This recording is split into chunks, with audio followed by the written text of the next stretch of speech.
মনের কোণে বাঁচতে থাকে তৃপ্তি দেওয়া গান, শান্তি দেয় ভালো লাগায় জড়িয়ে যায় প্রাণ। সে গানের আসর বসে মঞ্চ মাঠ হলে, আর আজ বসবে ডার্ক ফ্যান্টাসির প্রিয় তারকার অন্দরমহলে। আজকে ডার্ক ফ্যান্টাসি প্রিয় তারকার অন্দরমহলের এই পর্ব মিউজিক্যাল পর্ব। আজকে আমাদের পর্বে থাকবে এই প্রজন্মের অসাধারণ সব গায়করা।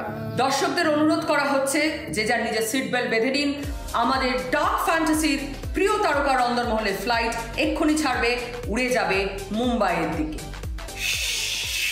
लकड़ी की काटी काटी पे घोड़ा, घोड़े के दुम पे जो मारा हथौड़ा, दौड़ा दौड़ा दौड़ा घोड़ा दुम उठा के दौड़ा। লকডাউনে তো পুচকিকে নিয়ে ভালোই কাটছে সময় অনেক। হ্যাঁ গো দিদি, আগে দেবলি না আমাকে সামলাতেই নাজেহাল হয়ে যেত, এখন আবার আমার সাথে যোগ হয়েছে আমার মেয়ে আত্মীয়া, ওর অবস্থা তো কাহিল। না গো দিদি, আমাকে একদমই সামলাতে হয় না, অনেকই সামলায়। দেখতেই তো পাচ্ছ কেমন মেয়েকে ঘোড়া হয়ে পিঠে চড়াচ্ছে। হ্যাঁ সেটাই তো দেখলাম, আমি তো অবাক হয়ে গেছি। তো অনেক কি করছো এখন, সময় কাটছে কি করে? এই তো দিদি এখন কাজ চলছে সারেগামাপার 25 বছর উদযাপনের, তার সাথে সাথে একটা মিউজিক ভিডিওর কাজ চলছে, আর সকালে ব্রেকফাস্ট, দুপুরে লাঞ্চ, রাত্রে ডিনার, সবই হচ্ছে এই কোয়ারেন্টাইনে। তুমি রান্না করতে পারো? হ্যাঁ, ওই রান্না কিন্তু খুব ভালো করে। কি আর বলবো দিদি, এই বছরে জামাই ষষ্ঠীটা আমার এই করোনা ভাইরাসের জন্য একদম ভেস্তে গেছে। কারণ আমার শ্বশুর শাশুড়ি এই দিনটা কোনোদিন মিস করেন না, কি বম্বে কি কলকাতা। তাই এবছর আমি একটু ইলিশ মাছ জোগাড় করেছি, নিজের ষষ্ঠী নিজেই পালন করবো, বানাবো একটু সরষে ইলিশ সকলের জন্য। চলো দেখাই, লেটস মেক সাম সরষে ইলিশ ইন অনেক স্টাইল। এই যে ইলিশ মাছ রেডি, মাছগুলোকে একটু হালকা নুন দিয়ে একটু ম্যারিনেট করে নিতে হবে, যেটা আমি একটু আগে থেকেই করে রেখেছিলাম। একটু সর্ষে গুঁড়ো আমার কাছে লাকিলি ছিল, সেই সর্ষের গুঁড়ো একটু নিয়ে নেবো। যে দেখুন একটা পুরো সর্ষে পেস্টের মতো হয়ে গেল এটা। একটু ইয়োগার্ট, একটু টক দই অ্যাড করবো। আর যেটা খুব ইম্পর্টেন্ট সেটা হলো কাচ্চি ঘানি সর্ষের তেল, কারণ ইলিশ মাছে কিন্তু সর্ষের তেলের ফ্লেভারটাই হচ্ছে সব থেকে ইম্পর্টেন্ট। খুব সুন্দর একটা ক্রিমি পেস্ট হয়ে গেছে, এখানে আমি এই পেস্টটা সুন্দর করে দিয়ে দেবো। নাও আর বেলায় দেবো এই যে ম্যারিনেট করা আমার ইলিশ মাছগুলো, এরপর এর মধ্যে সুন্দর করে আমি এই মিশ্রণটাতে মাখিয়ে দেবো। তো মাছগুলো আমি এখানে রেখে অলরেডি মাখিয়ে নিয়েছি। আর যেটা খুব ইম্পর্টেন্ট বসাবার আগে সেটা হচ্ছে আরো একটু সর্ষের তেল নিয়ে এইভাবে মাছটার উপরে ছড়িয়ে দেবে। এই ilish bhapa is ready to be put into the microwave. 6 থেকে 7 মিনিট লাগবে আর রেডি হয়ে যাবে আমার ভাপা সরষে ইলিশ। মাইক্রোওয়েভটা অন করে দিলাম, হিয়ার ইট গোজ মাই ভাপা সরষে ইলিশ।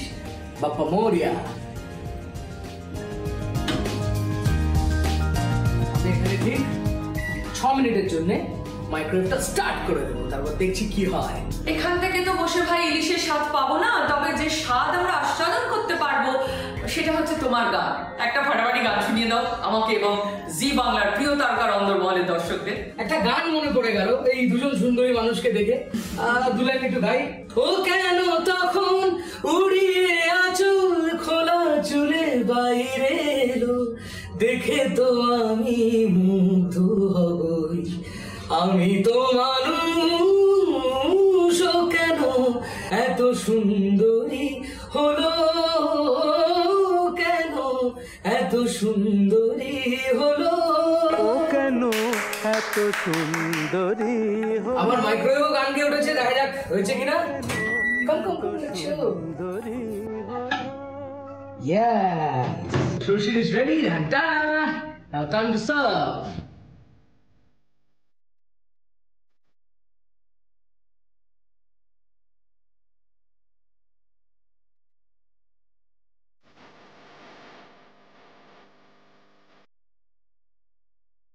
अम्मा मैंने तो फाटी गई थी, जस्ट फटा गई थी। तुम लोग सीन करना होगा, शेक होता ना तो वो होगा के दे। मेरे दिल का बंगला कर लो क्यों पाई, क्यों री पाई, क्यों ती पाई। তুমি দর্শকদের এত ভালো একটা উপহার দিলে, আমি তোমাকে কিছু দিই? হ্যাঁ, একটা গিফট একদম সরাসরি কলকাতা থেকে। আমার সঙ্গে কে আছে দেখো। হাই মম। হাই ইমন, কি খবর, কেমন আছিস? আরে অনেক দে বলি না তোরা। আরে এসব কথা ছাড়, বল তোর বান্ধবীটি কোথায়? বান্ধবী? কোন বান্ধবী? আরে আরে ঘাবড়াস না, তোর গিটারটার কথা বলছি। তাই তো তোর বান্ধবী আছে। সত্যি আজকে ইমনের সাথে দেখা হয় আমার প্রচন্ড ভালো লাগছে। জানো দেবজানিদি, আমরা প্রচুর শো একসাথে করেছি। এমনকি একবার আমার এই বম্বের বাড়িতে আমরা একসাথে জ্যাম করেছিলাম এবং 90s এর কিছু মেলোডিয়াস গানকে ট্রিবিউট দিয়েছিলাম। অসংখ্য লোকেরা সেটা দেখেছে এবং ভালোবাসা দিয়েছে। শুধু বললে হবে না, করে দেখাতে হবে। একটা যুগলবন্দি হয়ে যা। চলো চলো, বিলকুল হয়ে যাক।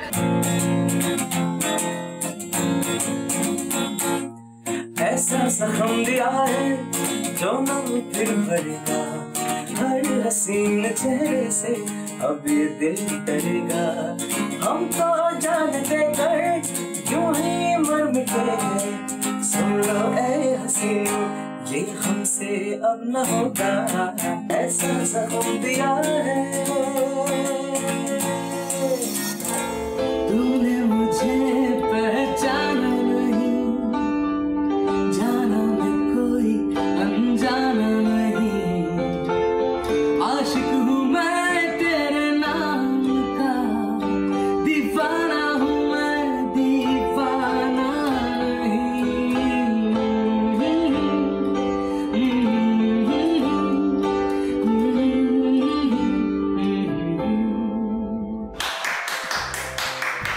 অসাধারণ।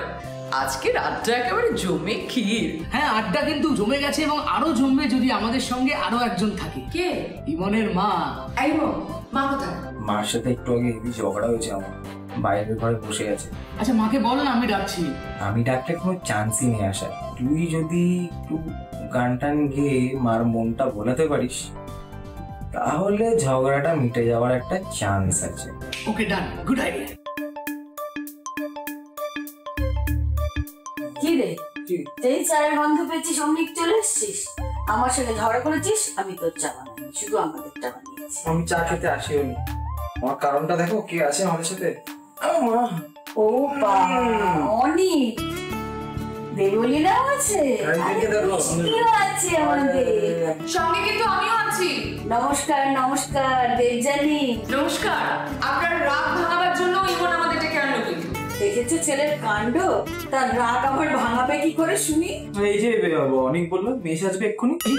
আরে আমি এখনো এইসব কখন বললাম? এই যে একটু আগে বললে, আমিও তো শুনেছি।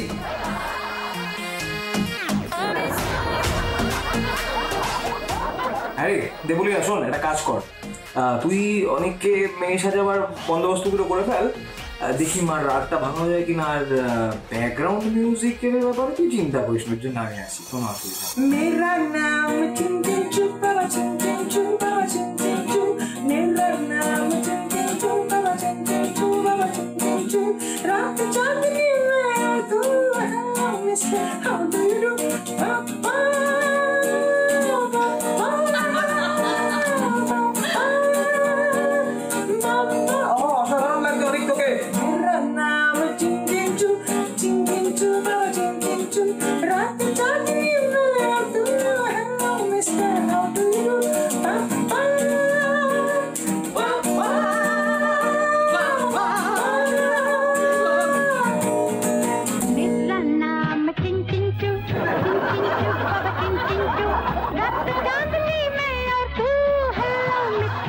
এবার আমার পালা।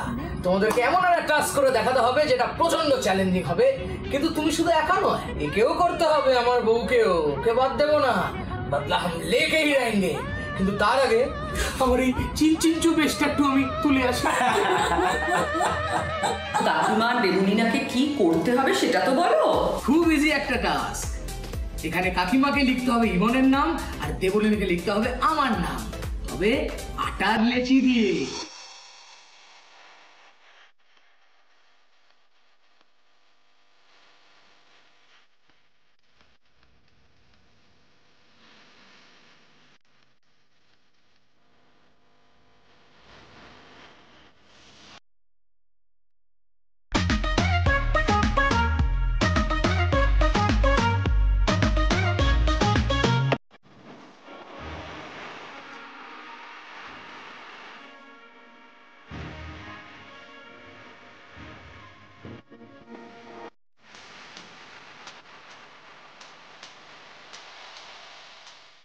খেলা শেষ, ইমনের মা একটু আগে শেষ করেছেন। তবে আমাদের এখানে হার জিতটা বড় কথা নয়। হার জিতটা বড় কথা নয় বললে তো এখন চলবে না। জিতে যখন গেছি তখন আমি একটা অনেকের কাছে গান শুনতে চাইবো। কি গান শুনবে বলো কাকিমা? পথ হারাবো বলে এবার পথে নেমেছি, এই গানটা একটু শোনাবি? এই গানটা না, অন্য কিছু গাই। না না না, কাকিমা অবশ্যই হেমন্ত বাবুর গান শুনবেন, আমি কথা দিচ্ছি শুনবেন। কার কাছ থেকে শুনবেন সেটাই হলো একটা বড় সারপ্রাইজ। এখন নিয়ে নেবো একটা ছোট্ট ব্রেক। আপনারা দেখছেন ডার্ক ফ্যান্টাসি প্রেজেন্স প্রিয় তারকা রন্ধনমহল। ফিরে আসবো একটু পরে। সোশ্যাল মিডিয়াতে ও আমাকে ফ্রেন্ড রিকোয়েস্ট পাঠিয়েছিল আর সেখান থেকেই কথা বলা শুরু। তবে প্রপোজটা কিন্তু ওই আমাকে করেছে। আমি শুধু চেয়েছি তোমায়, আমি শুধু চেয়েছি। স্বীকার কর। হ্যাঁ, আমি প্রপোজ করেছিলাম ওকে।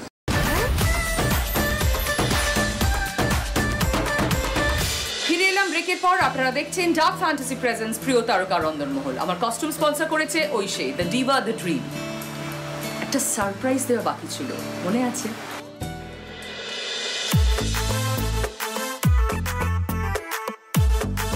দেখি দেখি আমার ছবিটা কেমন তুললি। হাই দুর্নিবার। আরে দেবজানিদি, সাথে তো প্রচুর লোকজন দেখছি গো। আমরা প্রিয় তারকা রন্ধনমহলে জমিয়ে আড্ডা মারছি, বুঝেছো? আচ্ছা শোনো না, ইমনের মা কাকিমার খুব ইচ্ছে পথ হারাবো বলে গানটা শোনার, তাই ভাবলাম এই গানটা তোমার থেকেই শুনে নি, কি বলো? সারাদিন তো বউকে গান শোনাচ্ছি, এখন তোমাদের সবাইকে শোনাতে পারবো। সে যে গান শুনিয়েছিল হয়নি সেদিন শোনা, সে গানের পরশ লেগে হৃদয় হলো শোনা। রাগের ঘাটে ঘাটে তারে মিছেই সেধেছি, সুর হারাবো বলে সে তার সুরে বেঁধেছি। সোজা পথের ধাঁধায় আমি অনেক ধেঁধেছি, পথ হারাবো বলে এবার পথে নেমেছি। সোজা পথের ধাঁধায় আমি অনেক ধেঁধেছি, পথ হারাবো বলে এবার পথে। Thank you so much. কি কাকিমা, সারপ্রাইজ কেমন লাগলো? হ্যাঁ হ্যাঁ, খুব খুশি হয়েছি, দারুণ এনজয় করলাম। আমরা কেউ পথ হারাইনি, আমরা নতুন পথে হাঁটছি। আজকের এই পর্বে যখন ইচ্ছে হচ্ছে তখন তো আমরা গান শুনছি, কিন্তু আমি একটা জিনিস খুব শুনতে চাইছি, সেটা হচ্ছে অনেকের প্রেম কাহিনী। আমাদের লাভ স্টোরি শোনাতে হলে তো আমার বউকে ডাকতে হয়। গুড়িয়া আসো, তুমি আসো। অ্যান্ড দুর্নিবার, তুমিও কিন্তু বাদ যাবে না, তোমারটাও শুনবো এরপরে। আমাদের লাভ স্টোরি অ্যাকচুয়ালি আমি ওর খুব খুব বড় ফ্যান ছিলাম, মানে এখন আছি। আর ওর ভাই রূপ রাজ আমার কলেজের খুব ক্লোজ ফ্রেন্ড ছিল, তো ও আমাকে কথা দিয়েছিল যে ও আমাকে দাদার সঙ্গে দেখা করাবেই করাবে। তারপর বাকিটা তুমি বলো। কথা হয়েছিল, না না কথা রেখেছি, কথা আমরা দুজনেই রেখেছি। তারপর ও বাড়িতে আমার একদিন হাজির হয়ে যায় এতগুলো চকলেট নিয়ে, তো আমি চকলেট খেতে ব্যস্ত হয়ে গেছিলাম, তাতে ও একটুখানি রেগে যায় যে তুমি খালি চকলেটই খাচ্ছিলে, আমাকে দেখলেও না আমি কি সালোয়ার পরেছিলাম না ছিলাম, কিন্তু আমি 8 চোখে চোখে সব দেখেছিলাম। ও একটা white red and purple salwar পরেছিল, রাইট? আর সেদিনকে দেখেই তো আমি আমার অটোগ্রাফ নিতে এসেছিল, কিন্তু ও আমার মনে অটোগ্রাফ দিয়ে চলে গেছিল। It's 100% love. It's 100% love. এবং তারপর আমার একটা রবীন্দ্রসঙ্গীতের অ্যালবাম করেছিলাম, যেখানে একটা একক অনেক অনুষ্ঠান করেছিলাম জিডি বিড়লা সভাঘরে। সেখানে আমার খুব ইচ্ছা ছিল যে আমার এই 2-3টে গানের সাথে ও একটু পারফর্ম করুক, যেহেতু ও ক্লাসিক্যালি ট্রেন্ড একজন ডান্সার। তাই আমার ওকে রিকোয়েস্ট করেছিলাম এবং সে পারফর্ম। সেখানে আমার ফ্যামিলি ওর ফ্যামিলির সাথে দেখা করে, তারপরে আস্তে আস্তে formal meet. So we can say we have a love marriage, but definitely it's love cum arranged. Yeah Durnibar, এবার তোমার পালা। সোশ্যাল মিডিয়াতে ও আমাকে ফ্রেন্ড রিকোয়েস্ট পাঠিয়েছিল আর সেখান থেকেই কথা বলা শুরু। তবে প্রপোজটা কিন্তু ওই আমাকে করেছে। আমি শুধু চেয়েছি তোমায়, আমি শুধু চেয়েছি তোমায়। স্বীকার কর। হ্যাঁ, আমি প্রপোজ করেছিলাম ওকে। আর আমাদের প্রেম বলো ভালোবাসা বলো সবকিছুর সাথে কিন্তু ঘুরতে যাওয়াটা খুব ওতপ্রোতভাবে জড়িয়ে আছে। মনে আছে একদিন সন্ধ্যাবেলা আমরা ঠিক করলাম মন্দারমণি যাবে, যেমনি ভাবা তেমনি কাজ। গাড়ি নিয়ে বেরিয়ে পড়লাম মন্দারমণির উদ্দেশ্যে। তো সন্ধ্যাবেলা বেরিয়েছি বলে পৌঁছতে প্রায় রাত 1-1:30। অত রাতে তো হোটেলে চেক ইন করা পসিবল না, তাই সোজা গাড়ি নিয়ে বিচে। এখন অবশ্য গাড়ি নিয়ে বিচে নেওয়া নিষেধ, কিন্তু তখন অ্যালাউড ছিল। আর আমাদের ব্যাপারে আর একটা সিক্রেট তোমাদের সাথে শেয়ার করি, সেটা হলো প্রত্যেক বছর আমার জন্মদিনটা ও মাঝে মাঝেই ভুলে যায়, কিন্তু ওর জন্মদিনে প্রত্যেক বছর আমি কিন্তু নিজের হাতে বানানো একটা করে গিফট ওকে দিই। তাই নাকি? তাহলে আমরা একটু দেখে নিই দুর্নিবারকে মীনাক্ষী কি গিফট দিয়েছিল। এতগুলো জন্মদিনে তো অনেক কিছু দিয়েছে, সবগুলো দেখাতে গেলে অনেক সময় লাগবে। তো সবকটা গিফটের মধ্যে সবথেকে ইউনিক যেটা, সেটা তোমাদের দেখাই যাবে।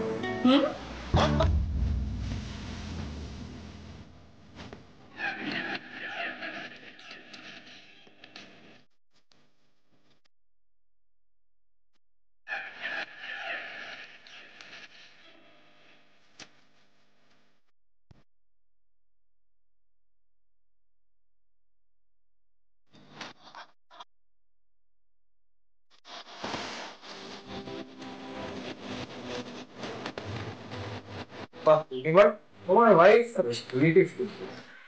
মানে দেবদিনও কম যায় না, মানে চারজনেই খুবই ক্রিয়েটিভ, আর চারজন যখন এত ভূমি এবং ক্রিয়েটিভ মানুষ একসাথে আছে, তখন একটা ক্রিয়েটিভ চ্যালেঞ্জ তো আমি দিতেই পারি তোমাদের।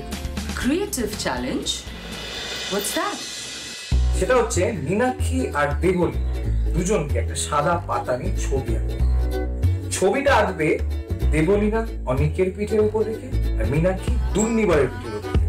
এইবার চ্যালেঞ্জটা এইখানে যে পিঠে কি আঁকছে সেটা ফিল করে অনিককে আর দুর্নিবারকে ওদের সামনে রাখা সাদা পাতাতে আঁকতে হবে। আমি দেখতে চাই যে কোন দুজনের আঁকা কাছাকাছি। চলো শুরু করে ফেলো। তাহলে আমরা শুরু করছি না দেখে আঁকো প্রতিযোগিতা। আর হ্যাঁ, আমরা কিন্তু কোনো চিটিং করছি না। গুড়িয়া রেডি? ইয়া চলো রেডি। স্টার্ট। কি আঁকছো তো বুঝতেই পারছি না। আরে ফিল করো। কি ফিল করবো? কিছুই তো ফিল করতে পারছি।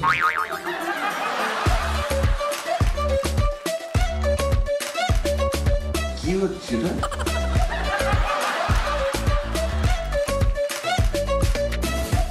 কি লিখছো? আরব ভাষায় লিখছো নাকি? তুমি চুপচাপ আঁকবে, এটা বুঝতে পারলে না?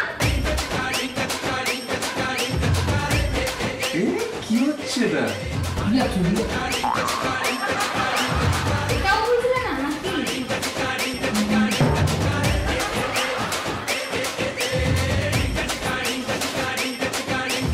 ও মাই গড! এটাও বুঝলে না? না বুঝতে পারছি না এটা কি হয়েছে। আমি তো গেছি জোকার, কিন্তু তোরটা তো পুরোই বেকার। কি বাবা? আমাদেরটা দেখে কি হাসাহাসি করছে? অনিকেরটা দেখ। কি হলো? এটা আমি তো বুঝতেই পারলাম না রে। বউয়ের সাথে তো আঁকা একটু মেলেনি ভাই। কলটা যখন কাটবে তারপর তোর বউ তোর সাথে কি করবে আমি জানি না বাবা। আর ভয় দেখাস না ভাই, বউয়ের ভয়ে এমনি আমি নাজেহাল। বউ তোমায় ভয় দেখায়? হানিমুনে উটি বেড়াতে গেছিলাম, ওখানে গিয়ে বোটিং করার ইচ্ছা হয়েছে না, তো বোটিং করতে গেছি, হঠাৎ লেকের মাঝখানে গিয়ে বলছে মনে হয় বোটে নাকি ফুটো। আর আমি কি সাঁতারের এক্সপার্ট? আমি তো ভাবছি কোনো মতে রান্নাম করতে করতে পারে এসেছি। কিন্তু ভাই একটা কথা বলবো, পারলে কাকিমাকে নিয়ে একবার উঠি ঘুরে আয়, সলিড লাগবে, solid. It's a beautiful place. আমার মা প্লেনে উঠতে ভয় পায়, শুধুমাত্র আমার সাথে বম্বে যেতে হয়, আর সেটাও এমনি ভাবে নয়, ঘুমের ওষুধটা খেয়ে প্লেনে উঠে। কারণ মার বক্তব্য যে যা হবে ঘুমের মধ্যেই হয়ে যাবে। কাকিমা প্লেনে ওঠেন ঘুমের ওষুধ খেয়ে, আর দুর্নিবার এমন ঘুম কাতুরে যে একবার এয়ারপোর্টে চেক ইন হয়ে যাওয়ার পরেও গেটের সামনে বসে ফ্লাইটটা মিস করলো, জাস্ট ঘুমিয়ে পড়লো। এবার কিন্তু আমার চ্যালেঞ্জ দেওয়ার পালা। রাইট, তোমাদের এত গল্প শুনলাম, আমি এই গল্প থেকে থিম বেছে নেব। সেই থিম অনুযায়ী তোমাদের গান গাইতে হবে। ফার্স্ট অনেক, বউকে ভয়। বাঁচাও কে আছো, মরেছি যে প্রেম করে, বাঁচাও কে আছো, মরেছি যে প্রেম করে, রাগ করো না, আমি আসবো না, আমি আসবো না, ভালোবাসবো না। ও গুড ওয়ান, অনেক গুড ওয়ান। এরপর বউ কি বলবে বাবা আমি কিন্তু জানি না। দুর্নিবা, ইয়োর টার্ন নাও। তোমার থিম ঘুম। এই রাত তোমার আমার ওই চাঁদ তোমার আমার শুধু দুজনে। ইমন, এবার তোমার পালা। তোমার থিম আমি বেছেছি মা। ओ मेरी परछाई तेरा ख्याल मैं तेरे चुनरिया लहराई जीना जीना उड़ा उड़ा मैं तेरे चुनरिया लहराई।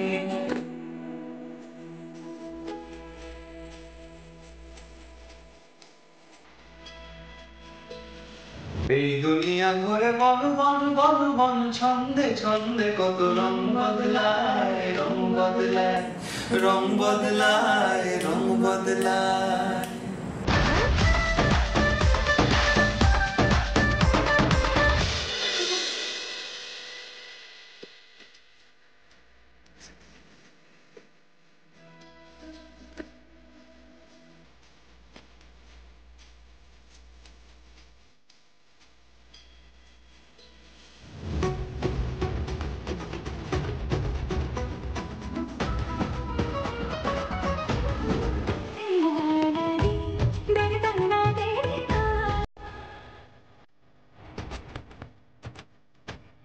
আজকে গানে গানে আমার প্রিয় গায়িকা অন্দরমহল একবারে জমে গিয়েছিল।